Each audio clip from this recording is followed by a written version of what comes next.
Okay, everybody, today we're going to start with something a little bit different for drills that we could be doing to be kind of improving ourselves. So what I've got here, I put about 40 pounds of weight on a chair here. Now I've got the ability to put more. I tried it out with this, worked just fine. So for this, right, just using a towel that you'll have anywhere, a surface I can move around on. You don't want to necessarily do this on carpet, and you don't want to do it on carpet with a blanket on it. Maybe you could do it on like hardwoods or something like that. Mats are obviously the best. But this is relatively sturdy enough. And all it is a chair with weights on it. You can use a couple gallons of water or whatever.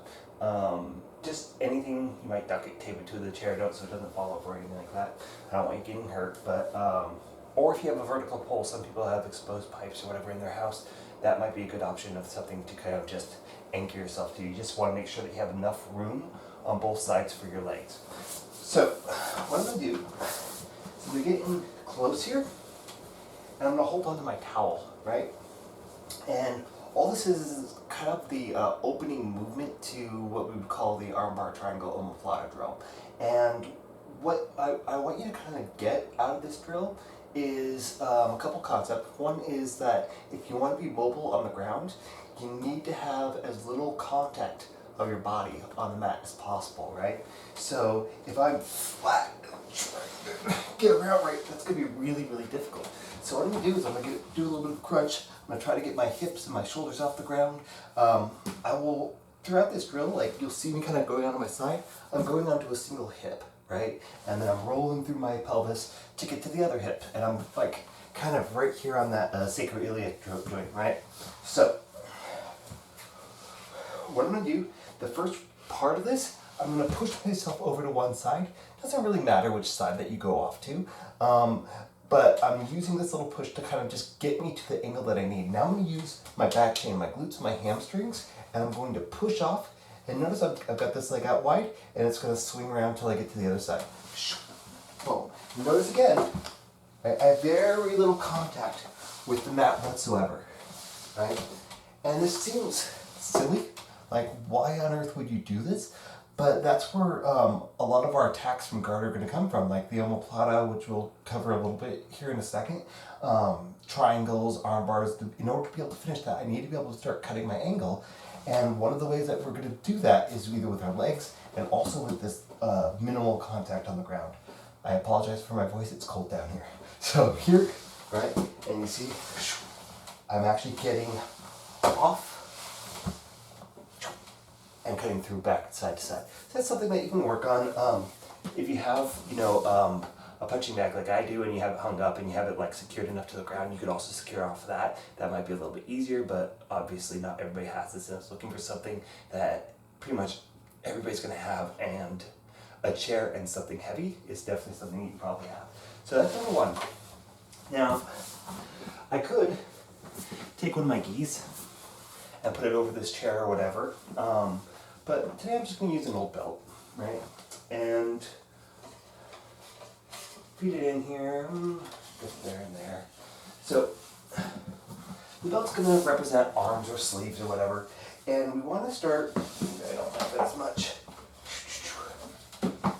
We're going to start here, so we're going to be like imitating like if we're in a closed guard. And in order for me to kind of get to like a butterfly guard or a spider guard or something like that, I need to open my guard and I need to start feeding in under the hands. Now, I know that we're mostly talking about no-gi, so the thing is, if I am trying to hold on, I'm going to take my thumb and my middle finger and I'm going to marry them together right here at the smallest point of the wrist. Right? I don't necessarily want to grab just with a full hand. For one, it's not very targeted. I don't know if I'm on that thinnest part. But the thing is, if somebody jerks out and I'm not on that thinnest part, and I don't have, two fingers, either my index or my middle finger married together, they're going to be able to slide right out of this because we're going from something big onto something smaller, and that little gap's going to allow them to slide out. So if you're grabbing onto a wrist, I recommend, thumb and middle finger together, and then the other ones are just for support there. But the main grip is going to be with that. Right? And of course, when you get sweaty, that's going to be harder. So if I was somebody was wearing sleeves, I would kind of go on the outside of the gi and I'd kind of roll it up like that into my fingers to get kind of that sleeve grip there. But for today, I'm just gonna hold on. You could use, this is an old jiu-jitsu belt. You could use a towel, you could use rope, you could just anything that you want to, right? So what I'm gonna do is I'm gonna open up my guard, I'm gonna plant my feet on the ground, I'm gonna keep my knees pinched in, right? And then I'm gonna start to slide onto my side. I'm gonna bring my knee up, and then I'm going to put it onto that arm right at the elbow, right? And I wanna kind of bend his elbow around my knee, right? And then I get onto the other side, bring the other knee in, like I'm trying to keep my knees pinched together, and then I open up and I get into this butterfly guard position. Now, the thing about this position is, and what I kind of see a lot of times with people, if somebody can easily pull their arm back, that actually kind of means that you don't have enough tension with your knee, right? So I'm pulling as much as I'm pushing with my legs, right? And we're heavy here, so he's gonna have potentially a hard time really steering me because I've got both hands kind of heavy, and so he's sitting there trying to hold on or trying to get his arms back, whatever. So this should be actually a pretty strong position, even if you are no gi, because of that weight that I'm putting in there and controlling his upper body. So to transition into a spider guard, I'm gonna get onto one side, I'm gonna pull my knee to my chest, and I'm going to stretch out. So now this arm is really high up there, but you see I haven't really changed the position of this arm. So this guy's stretched out with one arm out, one arm down. And there are reasons why I would do that, right? So if I wanted to, with this being under the arm, I could put my toe, and because of all the tension I have on there, he's gonna fall forward on me, and I can like start to hook up his head, set up that triangle or whatever. From this position, I could bring him over, maybe come around the back for setting up that omoplata. I could bring him over this way to sweep him down, right? So I've got a lot of options here. And sometimes you'll end up in this kind of double spider guard. And again, this is just a really, really good control. I can start setting up sweeps, I can start doing a lot of things. So, right, let's go back.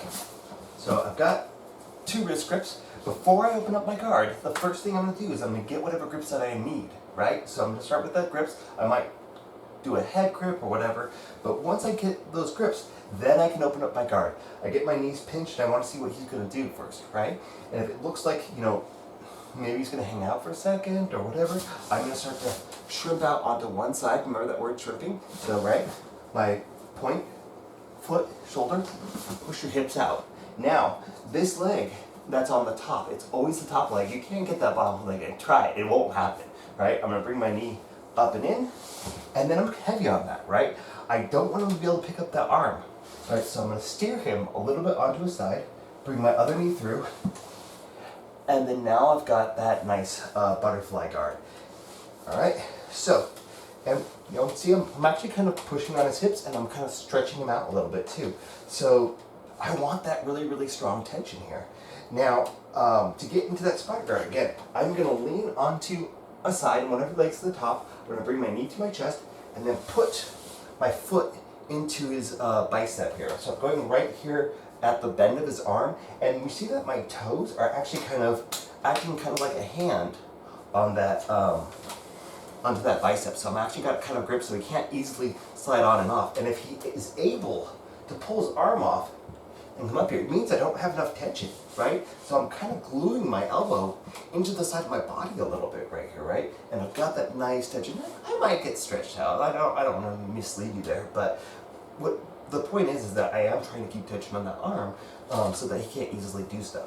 Now, from here, if I want to, I can get that second foot in, and now I've got this spider guard, and you can practice a little bit as safely as you can. This is not the most stable structure, right? Kind of moving them from side to side and just kind of steering him. That's a really great skill to kind of start to learn.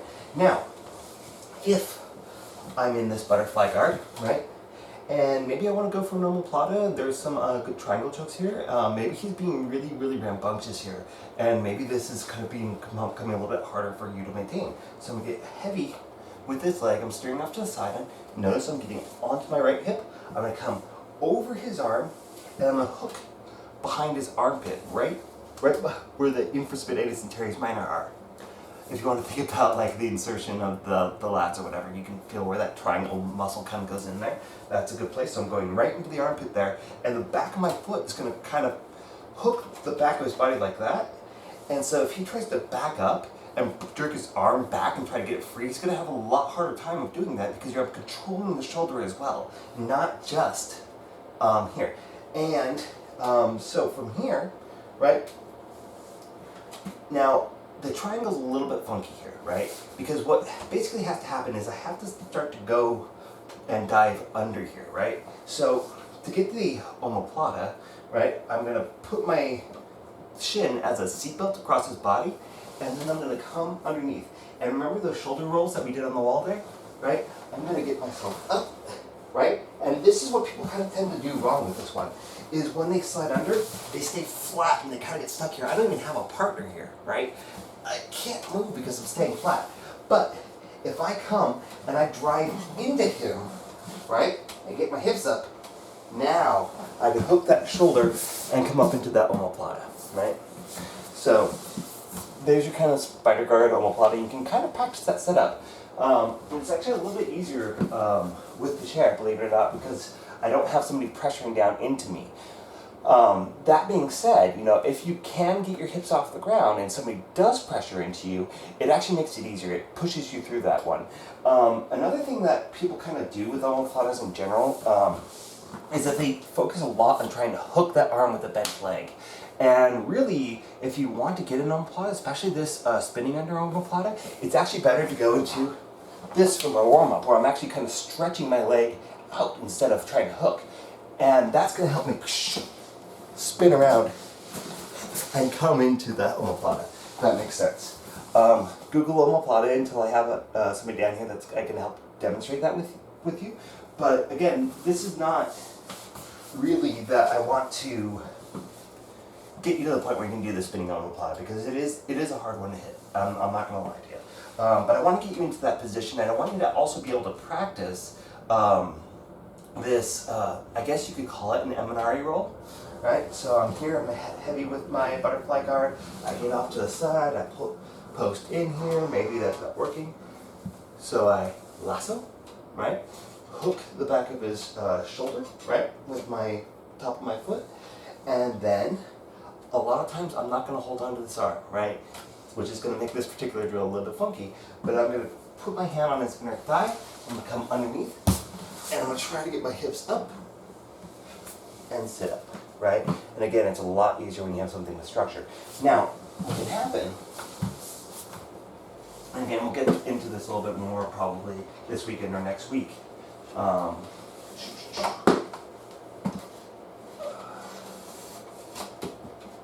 So, I'm just doing this a little bit more for structure. We'll see if it's a horrible idea.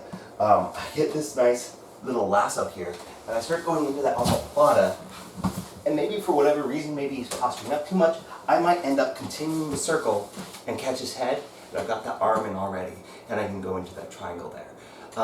If he, for example, maybe blocks that arm, right, I might put both my legs on this side of the head, turn onto my belly, and then I've got a belly down armbar there as well. So there's a lot of things that we can do with these kind of open guard positions that you can kind of start just drilling here. I don't really expect you to master them with just a chair. As you see, I'm struggling with it, and I really know what I'm doing. But for just kind of as an introduction, if you don't get anything else from this video, really the most important thing is this stupid thing. This is actually really, really important, guys. I'm practicing being able to move fluidly in guard with as little contact on the mat as possible, and that's going to open up so many doors for you. So practice that. Just right now, I think I put on 60 pounds onto the chair. Whatever. You can have your friends sit in the chair. I don't care. Whatever works for you. Of course, if you have a friend to sit in the chair, then you're probably going to practice with a friend. But in any case, this is a good thing that you can kind of do on your own and hopefully work with, and hopefully that's going to help you guys develop a little bit while we're still in quarantine. So thanks for watching. See you.